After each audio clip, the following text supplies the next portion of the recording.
दोस्तों, बेटी की शादी का हर माँ बाप का सपना होता है और उसकी शादी बड़े ही धूमधाम से करना और एक अच्छे जीवन साथी का साथ होना हर परिवार की ख्वाहिश भी होती है। लेकिन जब जीवन साथी ही साथ छोड़ दे तो फिर कोई क्या करे। कुछ ऐसा ही हुआ है यूपी के जनपद कानपुर देहात के मंगलपुर थाना क्षेत्र के कठरा गांव में, जहां की रहने वाली नेहा का पास के झिझक कस्बे में राहुल से विवाह हुआ था। लेकिन दहेज के दानों को उस पर तरस तक नहीं आई, जिसके चलते एक बार फिर एक बेटी दहेज के दानों की भेंट चढ़ गई। दहेज के दानों ने एक महिला की जान ले ली है। समाज में दहेज लेना और दहेज देना दोनों ही अपराध माना जाता है, लेकिन अपनी बेटी को हर सुख संपत्ति के लिए और खुशहाल देखने का ख्वाब हर परिवार का होता है। वहीं कानपुर देहात के रहने वाले रविंद्र कुमार ने भी कुछ ऐसा ही सपना देखा था। उन्होंने अपनी बेटी की शादी में बड़ी धूमधाम से की थी, लेकिन उनको इस बात का अंदाजा नहीं था कि उनकी बेटी की खुशियों पर बहुत जल्द ग्रहण लगने वाला है।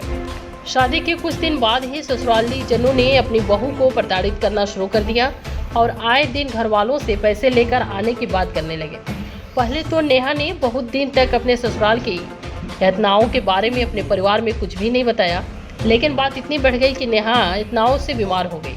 और फिर जिसके बाद नेहा के परिवार ने जब नेहा से फ़ोन पर बात की तो पता चला कि नेहा काफ़ी बीमार है। पूरा मामला जब नेहा के परिवार को पता चला तो नेहा के परिवार में ससुराली जनों से बात करने की कोशिश की, लेकिन दहेज के लोभे ससुराली जनों ने नेहा के पिता और उनके परिवार की एक भी न सुनी।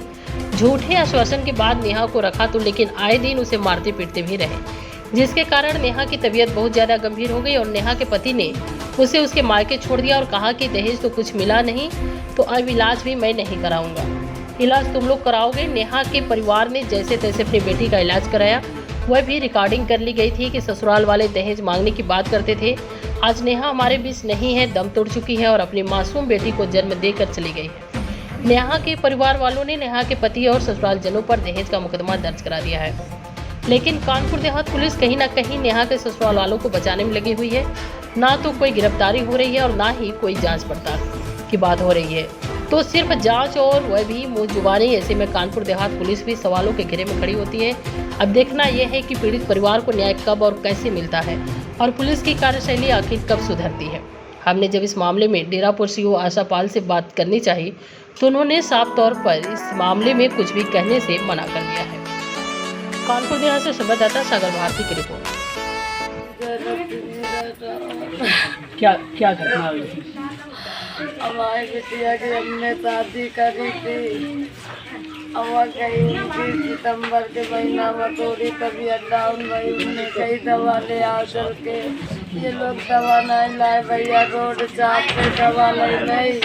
वही तेल की मालिश थी बिटिया को वहाँ पे बड़ा पट गया और फिर बीमारी हालत में हम डाल के चले गए। तो हमने कहीं हम इलाज कराइए कानपुर काशी राम, हमने डॉक्टर ओपी राय से ऑपरेशन करवाया 3 महीना हमने रखो। क्या शादी से, जब शादी के बाद क्या प्रताड़ित करते थे वो लोग?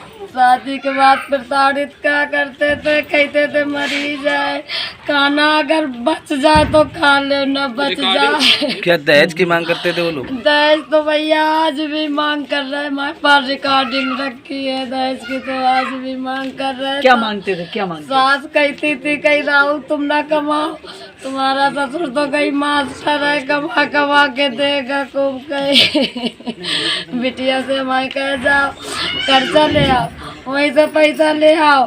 अब बिटेवा का सर्विस गाड़ी में करा लो, कहीं बाप से ले आ गई तब तो सर्विस कराए, गाड़ी के सर्विस पैसा मांगती। हमारी बिटिया जितना हमने सामान दो तो सब उन्हें डर लो, जेवर हमारी बिटिया की है न की डर ली हमने। आप माता जी क्या मांग करती हैं प्रशासन से? अब हमारी बिटिया ने आज हमारी बिटिया तड़प तड़प के मरी, हमने इसके कटिहार से इलाज कराओ। अब बिटिया 25 दिन बच्ची पेट में थी, अब बिटिया पैदा हुई तो भैया देखो जेल। ससुर आदमी बिटिया डिलीवरी कराने गए थे और जब बिटेवा विकलांग पैदा हुई तो ये कहीं के डर गए कि एक तो मादर चौथ गई। नाम क्या है आपका? रविंद्र कुमार। क्या पूरा वाक्य है ये बताइए। बात ये है कि हमने शादी बहुत धूमधाम से की। कहाँ की थी और किससे की थी? वार्ड 12 लक्ष्मी भाई नगर और ये झिंझक और नेया संग कानोजिन राहुल इनके साथ की थी। उसके बाद क्या हुआ? उसके बाद जो है कुछ दिन आना जाना हुआ, फिर धीरे धीरे ये लोग प्रताड़ित करने लगे। क्या दहेज की मांग करते थे? हाँ, दहेज की मांग कानो जो है बिटिया से करते थे। बिटिया ने हमें अवगत नहीं कराया कि अभी लाइन पे आ जाएंगे पापा, आ जाएंगे।